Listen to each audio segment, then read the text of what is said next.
सदा के लिए अमर है ये वट वृक्ष। मित्रों, हिंदू धर्म में वट वृक्ष को अत्यधिक पूजनीय माना जाता है। वट सावित्री जैसे कई व्रत हैं सनातन परंपरा में जिनके अंतर्गत वट वृक्ष की पूजा की जाती है। आज हम इस वीडियो के माध्यम से ऐसे वट वृक्षों के बारे में जानेंगे जो हमेशा के लिए अमर हैं। इनमें सबसे पहला नाम आता है बाबा महाकाल की नगरी उज्जैन में शिप्रा नदी के तट पर उपस्थित सिद्ध वट का। इसे शक्तिभेद तीर्थ के नाम से भी जाना जाता है। पौराणिक कथाओं के अनुसार ये कहा जाता है कि महादेव को अपने पति के रूप में प्राप्त करने के लिए माता पार्वती ने इसी सिद्ध वट के नीचे कठोर तपस्या की थी। माता पार्वती की तपस्या से प्रसन्न होकर शिव जी ने उन्हें अपनी पत्नी के रूप में स्वीकार कर लिया था और इसके साथ ही इस वट वृक्ष को भी आशीर्वाद दे दिया। जो भी व्यक्ति इस वट वृक्ष पर दूध चढ़ाएगा उस पर मेरी असीम कृपा होगी तथा उसे पितरों को भी मोक्ष प्राप्त होगा। एक अन्य कथा के अनुसार माना जाता है कि ताड़कासुर का वध करने से पहले भगवान कार्तिकेय ने भी इसी वट वृक्ष के नीचे बैठकर बाबा भोलेनाथ का ध्यान करते हुए कठिन तपस्या की थी। बाद में जब कार्तिकेय जी के तप से प्रसन्न होकर शंकर जी प्रकट हुए तो उन्होंने कार्तिकेय जी को आशीर्वाद दे दिया, लेकिन साथ ही उन्होंने इस वट वृक्ष को भी अमृतों का वरदान दे दिया। बस तब से लेकर आज तक ये वृक्ष साक्षात शिव जी का ही रूप मानकर पूजा जाता है। माना जाता है कि यदि कोई व्यक्ति इस सिद्ध वट की सच्चे मन से आराधना करता है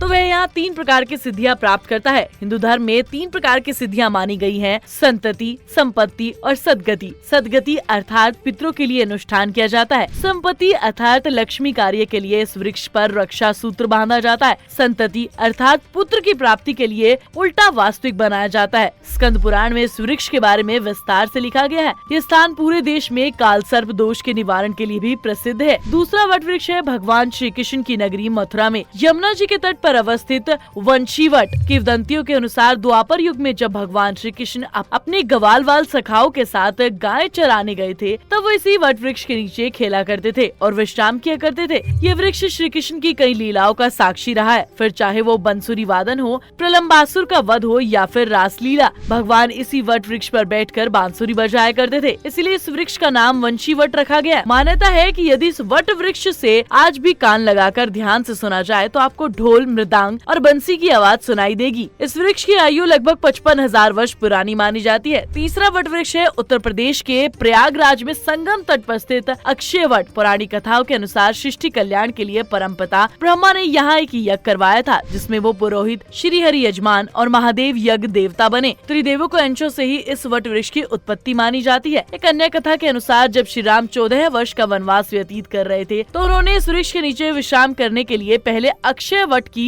आज्ञा ली। उन्होंने अक्षय वट से कहा कि मुझे शरण देने के कारण हो सकता है कि माता केकई तुम्हें नष्ट करवा दें। तब अक्षय वट ने प्रसन्नता पूर्वक उन्हें शरण दी। इससे प्रसन्न होकर श्री राम ने इसे अमर होने का वरदान दे दिया। बताया जाता है कि एक बार यहाँ पर मुस्लिम शासक का राज हुआ करता था। तब उसने इस वृक्ष को कई बार कटवाने की कोशिश की, परंतु वह जितनी बार भी इस पेड़ को काटता उतनी बार ये वृक्ष वापस से उगने लगता। जब वह इस प्रक्रिया से तंग आ गया तब उसने इस पेड़ को ऐसे ही छोड़ दिया। बाद में जब उसका पुत्र शासक बना तो उसने भी इस पेड़ को जलाकर नष्ट करने का प्रयास किया, परंतु वह तब भी नष्ट नहीं हुआ। बस तभी से इस वृक्ष का नाम अक्षय वट पड़ गया, क्योंकि इस वृक्ष को कभी भी नष्ट नहीं किया जा सकता। यह वृक्ष कई हजार साल पुराना माना जाता है। इस वृक्ष का महत्व देखते हुए हफ्ते में केवल 2 दिन ही कड़ी सुरक्षा के बीच इसकी केवल एक डाल के दर्शन कराए जाते हैं। लोगों का मानना है कि इसके दर्शन करने मात्र से ही सारी परेशानियां दूर हो जाती है और मांगी गई मनोकामनाएं पूरी होती हैं। चौथा यानी कि अंतिम बिहार के गया में स्थित गया वट, जिसे बौद्ध वृक्ष के नाम से भी जाना जाता है। माना जाता है कि इसे स्वयं ब्रह्मा जी ने स्वर्ग से लाकर यहाँ पर लगाया था। लोक कथाओं के अनुसार जब महाराज दशरथ का निधन हुआ तो प्रभु श्री राम, लक्ष्मण और माता सीता के साथ उनका पिंडदान करने यहाँ आए थे। पिंडदान करने से पहले किसी कार्यवश श्री राम और लक्ष्मण कहीं चले गए, लेकिन तभी माता सीता के समक्ष महाराज दशरथ की आत्मा प्रकट हुई और अपने पुत्रों को अनुपस्थित देखकर उन्होंने माता सीता को ही पिंडदान करने की आज्ञा दी। माता सीता अपने ससुर की आज्ञा की अवहेलना नहीं कर पाई और उन्होंने फल्गु नदी, गाय केतकी के फूल और वहाँ उपस्थित इसी गया वट को साक्षी मानकर अपने ससुर महाराज दशरथ का पिंडदान कर दिया। जब श्री राम और लक्ष्मण लौटे तो माता सीता ने उन्हें सारी बात बताई, पर उन्हें इन बातों पर विश्वास नहीं हुआ। इस स्थिति में माता सीता ने चारों शक सहितों को सत्य बताने के लिए कहा, परंतु फल्गु नदी, गाय और केतकी के फूल मुकर गए। उन्होंने कहा कि ऐसा कुछ नहीं हुआ। तो माता सीता ने क्रोधित होकर इन तीनों को श्राप दे दिया कि फल्गु नदी सूख जाएगी, गाय का मुख अपवित्र हो जाएगा और केतकी के फूल कभी भी शिव जी पर नहीं चढ़ाए जाएंगे। इसके पश्चात जब वट वट से पूछा गया तो उसने श्री राम को सब कुछ सत्य बता दिया। गया वट की सत्यवादिता से प्रसन्न होकर माता सीता ने उसे हमेशा अमर रहने का वरदान दिया। यह वृक्ष बौद्धों के लिए उतना ही पवित्र माना जाता है कि जितना हिंदुओं के लिए, क्योंकि भगवान बुद्ध ने इसी वृक्ष के नीचे बैठकर सालों तक तपस्या की थी और उन्हें ज्ञान की प्राप्ति हुई। तो दोस्तों आज के वीडियो में बस इतना ही। अगर आपको हमारी वीडियो पसंद आई हो